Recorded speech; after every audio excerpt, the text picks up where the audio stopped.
Assalamualaikum warahmatullahi wabarakatuh. Perkenalkan, nama saya Sylvia Yuli Maharani, nomor NIM 1910301066. Nah, di sini saya akan membahas pandangan Islam tentang persalinan dan juga donor ASI. Kita bahas yang pertama, yaitu melahirkan. Nah, memiliki keturunan adalah sebuah mukjizat dan juga rezeki yang datang dari Allah. Wanita adalah makhluk ciptaan Allah yang memiliki kesempurnaan sehingga dapat mengandung dan juga melahirkan. Di dalam Islam, wajib untuk seluruh wanita muslim menutup auratnya. Aurat tersebut yaitu seluruh anggota tubuh kecuali telapak tangan dan wajah. Lalu bagaimana pandangan Islam tentang dokter ahli kandungan laki-laki yang menangani pasien wanita atau ibu yang akan melahirkan? Berdasarkan sumber yang telah saya baca atau yang saya dapatkan, pengobatan dengan dokter laki-laki untuk perempuan atau wanita itu diperbolehkan dengan syarat yang pertama, dokter harus seseorang yang bertakwa, kemudian dapat dipercaya, adil, mempunyai keistimewaan dalam ilmu pengetahuan pada bidangnya. Yang kedua, jangan membuka-buka bagian tubuh wanita tersebut kecuali sesuai keperluan pemeriksaan.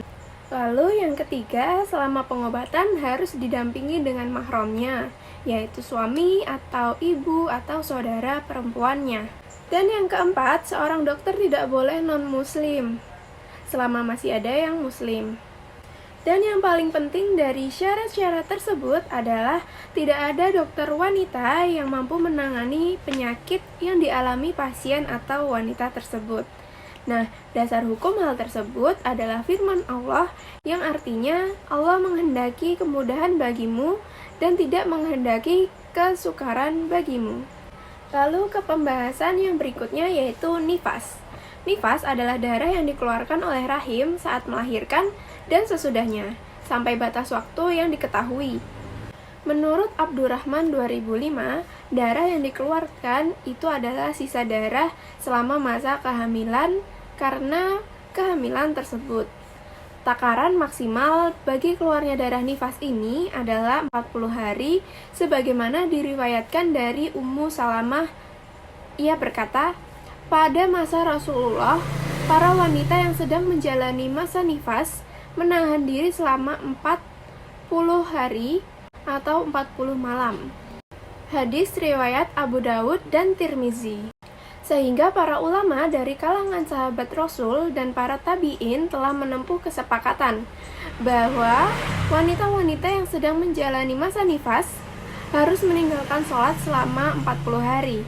Apabila telah suci sebelum masa tersebut, maka hendaklah mandi dan mengerjakan sholat ataupun ibadah. Yang selanjutnya adalah pandangan Islam tentang donor ASI. ASI atau air susu ibu adalah makanan yang paling sesuai untuk bayi karena di dalamnya mengandung zat-zat gizi yang diperlukan oleh bayi selama masa pertumbuhan atau perkembangan.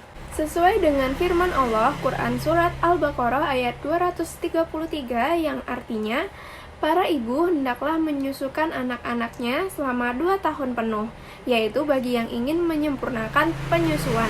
Nah, Islam juga memberikan solusi apabila ada ibu yang tidak dapat menyusui bayinya dikarenakan ASINya tidak memadai atau karena bayi itu berpisah tempat dengan ibunya. Nah, keadaan inilah yang terjadi pada Rasulullah Muhammad SAW. Beliau tidak hanya menyusu pada ibu kandungnya sendiri, melainkan disusukan pada ibu susu yaitu Suwaibah hamba sahaya Abu Lahab dan Halimah al-Sa'ayyah.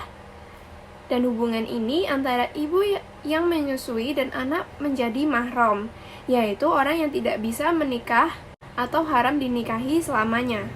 Kondisi ini juga berlaku kepada saudara sepersusuan. Untuk memberikan donor ASI, pendonor harus melalui beberapa tahap screening. Nah, tujuan dari screening tersebut itu untuk memastikan atau menjamin bahwa bayi yang mendapatkan ASI dari pendonor tersebut itu tidak terpapar dari penyakit yang mungkin dibawa dari pendonor ASI tersebut. Hadis riwayat Tirmizi mengatakan bahwa penyusuan tidak bisa menjadikan mahram, kecuali susuan yang mengenyangkan dan terjadi sebelum sapi. Menurut Imam Qoradawi, donor ASI didukung oleh Islam jika mempunyai tujuan yang baik dan membantu orang yang lemah, terlebih pada bayi prematur. Bahkan bila perlu, susu dibeli jika sang donatur tidak berkenan memberikan susunya. Sekian yang dapat saya sampaikan. Apabila ada kesalahan atau salah kata, mohon dimaafkan. Wassalamualaikum warahmatullahi wabarakatuh.